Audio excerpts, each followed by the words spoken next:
Shall we move on to the Tampa Bay Lightning? And the actual Stanley Cup that's going on right now? Colorado Avalanche, yes. Sure. All right, before we move on, check out kencampbell.substack.com for all of Ken's fantastic writing. I myself, apparently I'm a subscriber. I thought I was this whole time. That's fine. You were just getting the free stuff and you just I don't know. I guess I just thought that I was missing the whatever. You know what? We don't. You know what, Ken? Put your dirty laundry away, okay? We got a podcast to do here, all pal. right, buddy. Okay.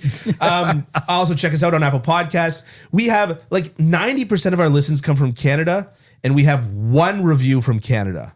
Wow. Come on, Canada. Come on, Canada. Get reviewing. Even if you hate us.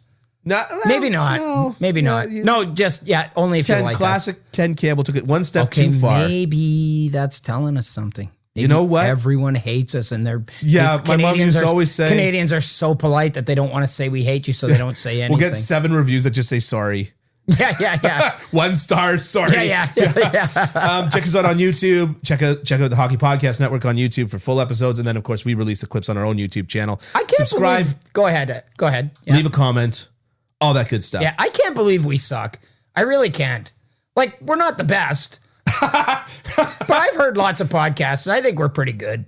Okay, so putting this conversation into context, I forgot to get to this person's name, but this person deserves a shout out. Who left a comment on YouTube? Okay, person deserves a shout out. Shout out. The name on YouTube is The King Is Coming, who says, "Good show." This was when we previewed the conference, previewed the Stanley Cup final. Yep. Good show, but Avs in 5, quit sleeping on this juggernaut. Boy, he might have gotten us there. He might have. Yeah. Quit sleeping on this juggernaut. I mean, fair enough. Yeah. Right? Yeah, fair enough. We both were pretty much higher on the Tampa Bay Lightning. I definitely was. I definitely, but Dylan, I mean, if we sat here and said it last week, after 3 games, it would be 2-1 Colorado, I don't think we would have all said, "Oh, the sky's falling in for Tampa." I mean, game 2, just like that, really colored a lot of things.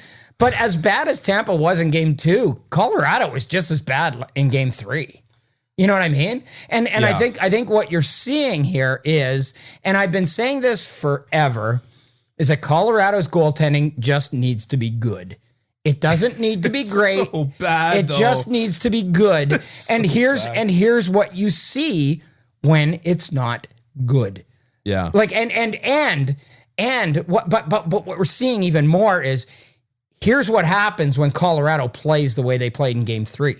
With all the defensive breakdowns. That's when your goaltending gets is vulnerable. Yeah. Right? It's vulnerable. Yeah. And Cale Makar and Devin Taves. Wow. Like what happened to those guys? Yeah. So to me, I don't think it's I don't think all is lost yet. I really, from a Tampa Bay perspective, I really don't. I think if they can use last night to get back to where they were, but what I'm worried about Tampa is Braden Point didn't play last night. He's apparently questionable for the upcoming game. Nikita Kucherov left the game. Yeah. I think somebody else left the game. They're banged up big time. I don't know if they have enough. And I don't know if last night wasn't just we got our asses kicked, we got embarrassed. Let's get out there and show, really push the pace and see what we can do. And I don't know that they have that many games, that they've got, that they can do that for 3 of the next 4 games, but they're the defending champs and maybe they can. Okay, so I'm going to do something that I've never done before on this podcast. I'm going to use a visual aid for last night's game for goaltending. Are you ready for this visual aid? Are you showing it on the podcast? I can show it on the podcast. Okay. So you see there's that picture of us. Yeah. And here we go. Those look like X-rays bearing very bad news. This is the shots. Okay? Yep. These are the shots. Look at how the shots came from almost the same place for both teams. Both had tons of shots coming from in tight. Right. And down the Royal Highway. Royal Road. The Royal Road, whatever. Yeah. And yet Tampa scores 5 goals right there. 6. Didn't they have 6? This is 5 versus 5. Okay. 5 goals right there, and Colorado gets zippity-doo-dah-day. Right. So for those that were not able to see that are listening, basically it's a heat map of where the shots are coming from. Right. And the shots for Tampa are coming from directly in the center and then to the goalie's right. And the shots from Colorado also coming from directly in the center and to the goalie's right. The difference is Tampa scored a bunch, Colorado didn't. So all things being equal, when Tampa is able to penetrate the defense at the same clip that Colorado is able to, and Vasilevsky has decided to once again be Vasilevsky, Tampa's winning. I mean, it's the great equalizer, right? So, like, Colorado was never going to win the goaltending matchup in this series ever. No. They never were going to win it. Ever. Right? Yeah. So, but when it's this stark and it's the great equalizer, how do you know? Like, how do you know, right? Yeah. I mean, Colorado cannot play the way they did in front of Darcy Kemper and expect to win. They can't. I mean, and this is what exactly what I was embodying when I was like, their goaltending just has to be good because they're so good. Yeah. But when they're not good and they're breaking down and their best defense, their 2 best defensemen are horrible. Yeah. You're going to end up with this kind of situation. And like Colorado, I mean, Nathan McKinnon's not playing badly. No, but he's got to have an impact on this series. He's got to take the bull by the horns. He's got to have an impact on this series, and I think he will. Because right now it's Landeskog and Nichushkin and these other guys and Cale Makar, of course, who are really impacting the series. And Nathan McKinnon is looking pedestrian. Well, I don't think he looks bad. Like he's keeping up. He's using his speed, but he's got to put his stamp. He's got to put his stamp on this series. So you know what I saw last night? I don't like being this binary when it comes to team styles because there's so much nuance within all of them. But Tampa likes to set up in the zone and run the play through Nikita Kucherov, right? Yeah, that's fair. And what was happening a lot in this series was that Kucherov and the various Tampa players. And actually, I had a fun chat with a scout yesterday for the Los Angeles Kings, where he was also he was telling me some of this stuff. Some of this stuff he told me, some of this stuff I'm extrapolating, right? But basically, what he was saying was the speed that Makar and Devon Taves are able to close the gaps. Yep. All of a sudden, where they're used to cycling around a team, that's no longer an option. Right. They have half the time that they would have had. And so I feel as though they, it always looked like Devon Taves and Cale Makar were just on them every second that they tried to set up in the zone. Boom, turnover, rush the other way. Yep. Tampa last night, to me, just basically started trying to find the soft areas through the middle, which they managed to find. Yeah. And rush the puck. Yep. All things being equal, you would think that a defensemen like Cale Makar and Bowen Byram and Devon Taves, being the excellent skaters that they are, would be breaking up those rushes, but they managed to find soft areas. And they did, and Pat Maroon's goal was a perfect example of that. So, and I mean, everybody's talking about how beautiful Cirelli's goal as well. Yeah.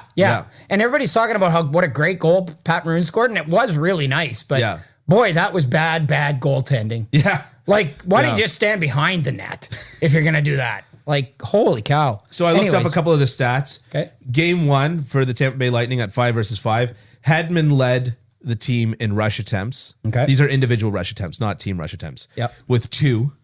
And then Ruda, Palat, and Bellemare each had 1. So 5 total rush attempts for individual rush attempts. Yeah. But let me tell you, Hedman's a great defenseman. But if your defenseman's leading the team in rush attempts, it's probably not an ideal situation. And if the only other people able to get there are Ruda, Palat, and Bellemare, also not ideal. Game 2, McDonough led the team with 2 rush attempts. And Perry and Hedman each had 1. So only 4 rush attempts individually in the game. Last night, Kucherov, finally an offensive weapon, right? Led the team with 3 rush attempts. And then Killorn, Stamkos, Hedman, and Cirelli all had 1. For 7 total individual rush attempts. Right. So they're finding the seams. They're breaking. They're finding a way around that speed. not only are they finding a way around that speed, but the right players are finding the way around the speed. Because all due respect to Bellemare, if I'm putting the game on somebody's stick and saying, oh, this guy's going to get through and get a rush attempt on net. Yeah. Not Bellemare. Well, not I mean, him. it's a thing. I mean, that's the thing, right? Like with guys like that, it's like, wow, they create a lot of opportunities. Yeah, but it's them. Ask any Leafs fan about Mikheyev. Yeah. Right? Yeah. Like, love the guy, also hate the guy, right? You know, and I mean, like that was like Paul Byron back in the day as well. There's a lot of guys that their skating and their hands and their are all elite, and then their ability to actually put a puck into the net. All right, there was a guy that played in the 80s, and he was a Montreal guy. He started out as a Montreal guy, Tom Chorsky. Man, that guy could skate, and if his hands ever matched his feet, he would have been a 35-goal scorer for 10 years in a row. Yeah. So this is my point with the rush attempts is that, and that's individual. I wasn't able to find team stats for team rush attempts, like odd mans, 2-on-1s, stuff like that. Yeah. But you're not looking hard enough. You're right. You're right. I looked it up this morning. Had myself a late one last night. Yeah, I know. I can tell. Yeah. You did the nicest thing in the world. You asked me if you could make a chirp about my hair on the podcast, and then you never made that chirp. Okay, I'll do it now. Okay, let's hear it. Well, for a guy who doesn't drink, it looks like you were on a bender last night. Oh, snap.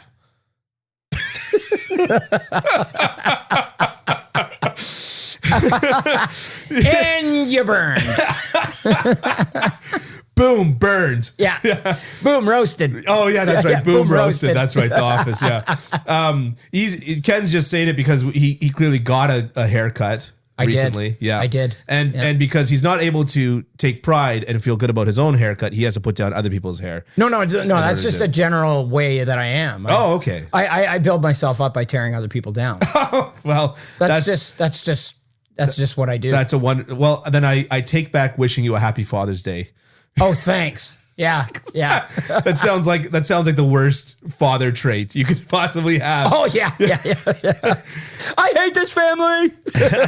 In fairness, my dad never let the kids win. My dad never let the kids win. Oh really? No, he was never let the kids win guy. Yeah. But then, like he got sick relatively early on, right? Yeah. Not to get too far into this, but and so he went from not letting the kids win to me letting him win because he was like a frail old man by the time I was 12. Wow. I remember playing football with him, and I was like, we were both like, I don't want to tackle your old man. Looks like he's gonna die from one hit. I was like 12 years old at the time.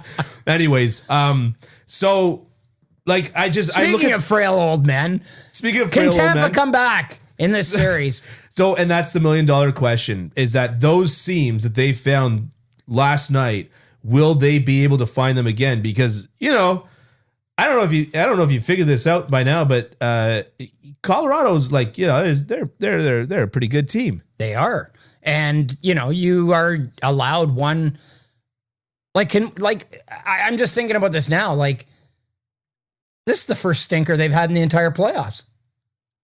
Colorado. Yeah. But this is the thing is it a stinker? It was a stinker. It was a stinker. Okay, so here's the thing. There was a 2-on-0 against Sergei Bobrovsky when he was playing on the St. Louis Blues. Not St. Louis Blues. Columbus Blue Jackets. I always get those two mixed up. Yeah, because blue and they play a similar style. And they're in the NHL. Okay. Yeah. Well, whatever. Like, this isn't like an Ottawa, Saskatchewan Rough Riders thing, eh? Yeah. Stahl passes to Stahl, intercepted by Stahl. Yeah. So, anyways, the Bobrovsky, there was a 2-on-0, and Jakob de la Rose took the shot. Yeah. And Bobrovsky dove over so fast and got the puck on his blocker, and he dropped his stick in diving over because he's like, I'm shedding all additional weight. Right. It's like those, like watching Master and Commander or whatever, those old ship things, and they're throwing stuff overboard because they're just like, we need whatever extra speed we can get, so like the deck hands. Yeah. The grand piano. Exactly. All that stuff. Yeah. So, anyways, Bobrovsky made this incredible save, and the narrative for like 3 days was Jakob de la Rose needs to release that puck faster. And it's like the puck wasn't in a perfect one-time position. He caught and released it pretty quickly, if you ask me, pretty darn quickly. Yep. And so that's always been my thing, which is that I don't like the idea of taking away from Tampa. Found a way to dominate the Colorado Avalanche, and Colorado never found a way to claw back.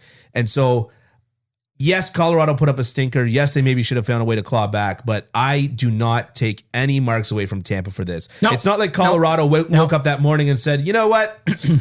We suck today. Yeah. No, I don't take any marks away from Colorado either, but I just wonder if they can, from Tampa, I just wonder if they can summon that energy and that willingness and all of those other things 3 times in the next 4 games. I'm not 100% sure they can. It's a tall order. But you know what? It's 2-1 now, and 2-1 is not. It's not the end of the world. Jeff Merrick always says, and this always goes through my mind, or he used to say, or whatever. You're not in trouble until you lose at home.